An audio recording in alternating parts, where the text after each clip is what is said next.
Welcome everyone to episode 1 of my Armoured Vehicles series. So today we're going to be talking about the Centurion Mk3, and we're going to talk a little bit about her history and the history of Centurions in general, and we're going to talk about how the vehicle fares in WarThunder. So without further ado, I hope you enjoy. Development of the Centurion began in 1943 when Britain felt the need to design a tank capable of surviving a hit from the German 88mm guns. The manufacture of what would be known as the Mark I began in January of 1945, arriving in Germany a month after World War II in Europe came to a close. The Mark I was designed with a fabricated turret and a 17-pounder quick-firing gun, also found on the Sherman Firefly and the Achilles. After much testing, the flaws of the Mark I were ironed out, eventually reaching the Mark III variant, which was upgunned to house the 20-pounder or 84mm gun, with a two-plane stabilizer, a fully cast turret and redesigned commander's cupola. The Centurion Mk3 first saw combat during the Korean War in the 1950s, making a name for itself at the Battle of the Imjin River with the 8th King's Royal Irish Hussars as they supported the withdrawal of UN forces from overwhelming Chinese forces. General John O'Daniel of the US First Corps regarded, "In their Centurions, the 8th Hussars have evolved a new type of tank warfare." The Centurion is regarded to be the best British-designed tank in history, being exported to 19 countries and serving in a multitude of roles from recovery vehicles to bridge layers and even bulldozers, also utilising a 165mm gun known as the AVRE or AVAs, which stands for Armoured Vehicle Royal Engineers. These AVREs would be used for demolishment works such as destroying walls, bridges, buildings, anything you really want to hit with a 165mm gun. Centurions would go on to see combat in almost every major conflict up to and including the 1991 Gulf War.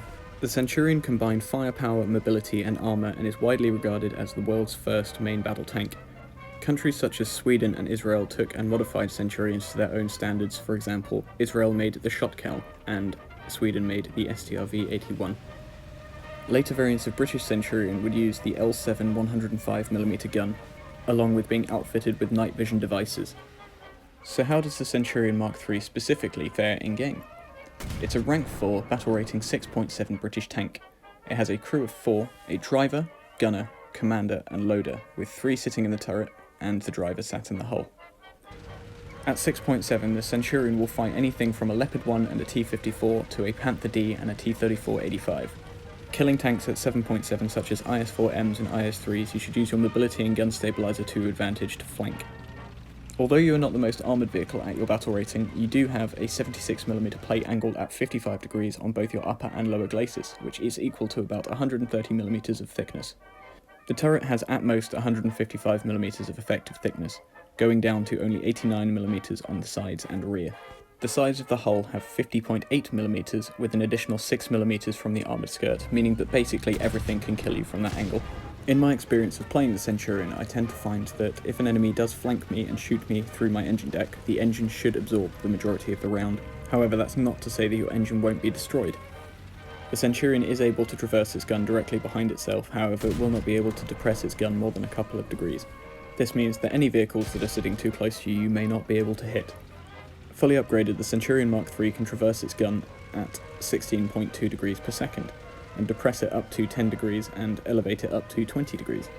With an aced crew, you can have a reload rate of 6.3 seconds. The Centurion Mk3 comes with Shot Mk3 APDS. You'll find it easy to kill tanks at its BR at 6.7 or lower from 500 meters away. That includes Tiger IIs.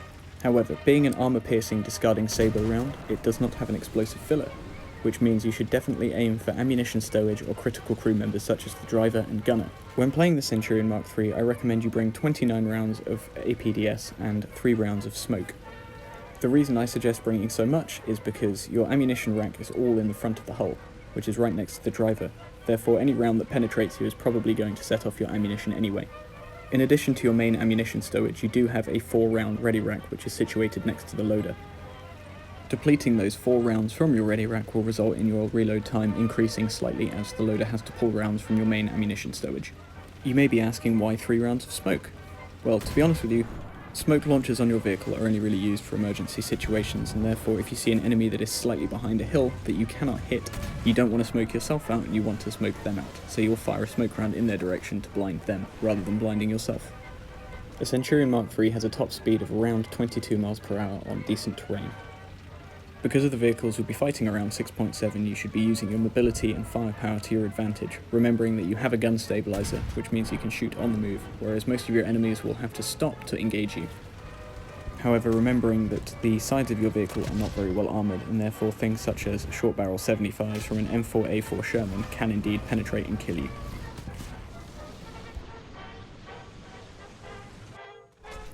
Hey guys, I hope you've enjoyed this episode. I haven't quite decided what I'm going to call this series, maybe WarThunder Histories or something like that, but I'll look to do more of these videos in the future, such as the Cromwell Mk3 and other vehicles from the same kind of time period as the Centurion.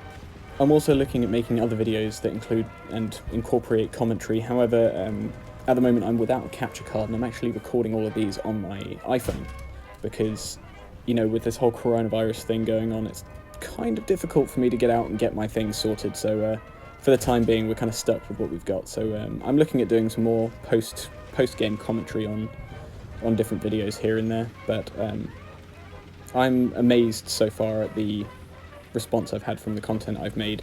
You know, I never expected to even get a couple of subscribers. I mean, don't get me wrong, the majority of them are people that I've kind of pressured into subscribing to me, but, you know, there are a couple people here and there that I don't know, and, you know, it's amazing to me that we've gotten from where I started with, like, next to nothing on this channel to having, you know, I mean, at the moment, 26 subscribers, but 26 is, you know, it's impressive to me. Like, I never expected to even get this far.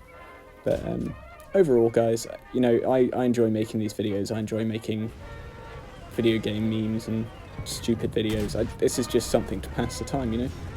If there are any tanks, armoured cars, aircraft, or helicopters you want me to do a video on in WarThunder, if I have them or can get them, by all means I will do them. Just leave them in the comment section below. If you enjoyed the video, guys, please like, comment, share, and subscribe. And if you didn't like the video, leave it a dislike. Just before we go, I'd like to thank the Chasma Egg and Creeper AK for helping me compile some of the beauty shots, I guess you could call it, at the start of the video. You know, you guys were wonderful. And I hope to catch you in the next one. Thank you very much. Bye-bye.